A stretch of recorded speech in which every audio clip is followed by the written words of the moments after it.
It's time for Retirement Plan Bootcamp. I'm Chris McGinn, I'm a financial expert. Today we're going to walk you through the 5 steps to make sure your retirement plan is on track. What you need to know, what you need to do, how to get this critically important financial tool, probably the most important financial tool we have for creating wealth, rolling and in a good direction. The first thing is, what kind of retirement plan do I have? In today's world, the good news is retirement plans become much more ubiquitous. Companies that used to not offer retirement plans normally do. It's good to retain employees. It's good for employee morale. It's a wonderful idea for companies to have them. So we ask all the time when we go evaluate a new job, what does that retirement plan look like? Today, oftentimes it's a 401k. If I work for a for-profit business, if I work for a charity or a nonprofit business, it's a 403b. But they work fundamentally the same way.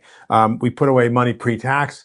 Oftentimes that money's matched by our employer, and that is free money. We talk about this all the time. We have to make sure whatever amount of money they're matching, at the very least, we have to set that money aside, because we can't let that free money sit on the table and not take advantage of it. But generally, a workplace plan would be a 401k or a 403b. If people are self-employed, sometimes they'll use what's called a SEP or Uni-K. But in all these examples, you can set money aside pre-tax. It grows tax-free. If we're through an employer, the employer often will match that retirement plan. We'll match it with some matching funds. Very important for when you start evaluating your retirement plan, you know what the contribution limits are.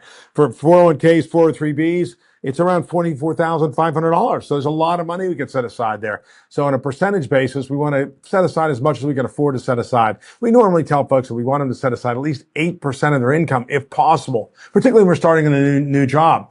You'll see many jobs now allow you to, actually they don't allow it. Many jobs have enrollment that you would have to opt out of. Automatic enrollment. This was something that didn't really exist years ago, but today you walk into a job, you look at your paycheck, and it says money came out of your paycheck and went into a retirement plan. We like that because it helps people participate and allows that money start to flow. It starts to build that muscle, which is real important.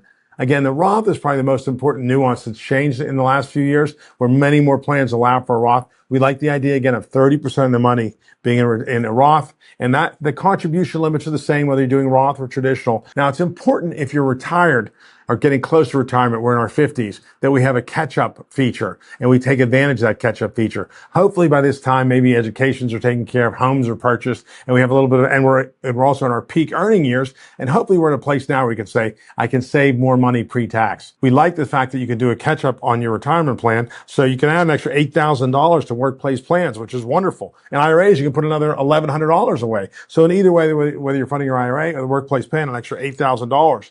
Actually, because of COVID recently, they came out with what's called a super catch-up, meaning if you're between the ages of 60 and 63, you can actually put an additional $11,200 away if you can afford to do that.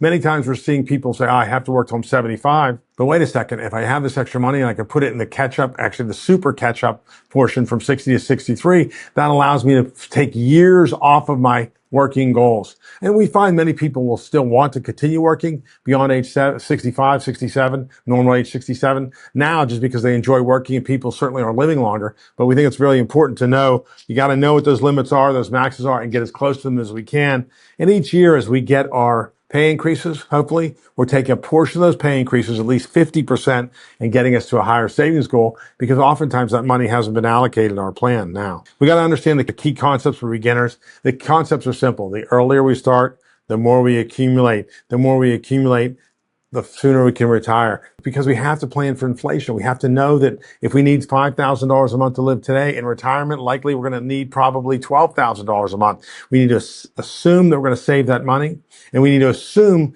that Social Security is not going to give us enough. Lastly, we want to talk about some general savings guidelines. What does that mean? That means, what should we do to ensure that we're in good shape? Our contribution rate, I think, should be no lower than 8% when we start. I think what that means is we start saving at 8%. And again, every year we have a pay increase. We try to take half that pay increase until we get to 15% of our pre-retirement earnings. We want to have certain multiples of our retirement savings when we get to the end. Our income's $100,000 a year. By the time we get to be 45, we might want to have 3 times that, at $300,000 on our plan. By the time we're 57 or 60 years old, if we're making $100,000 a year, we want to have 10 times that. These are general rules of thumb. And we put them on the chalkboard and say, when I'm at this age, here's what I want. The reason we have that out there in the future is we say, look, I want to have 10 times my earnings by the time I'm 65 years old. If I'm earning $100,000 a year, that means I need a pool of capital of $100,000 a year.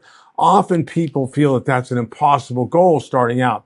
But when we take it and we put in an amortization schedule, and a lot of these tools are available on the internet to us today. If I'm 35 years old today and I'm making $85,000 a year, and I want to have in 10 years, I want to have 3 times that, or $200,000 a year, how much do I need to save in my retirement plan? We map that out. We start that savings and we get closer every year. So I think when it comes to retirement camps, retirement boot camp, know the plan, work towards maximizing the plan, have some landmarks in there, 3 times my income at 35, at age 65, 10 times my income, as we said earlier. Work towards those landmarks, use online tools, use financial professionals to help you get there. And of course, stick with it. If you use these simple tools, stick to this plan, we use our retirement plan, understand what a beautiful, unbelievable opportunity it is. Use those catch-ups when we get older. I believe we're going to end up in a much, much better place, much more comfortable financially, and we will be living our best financial life. I'm Chris McMahon. If you like what you see, please subscribe below.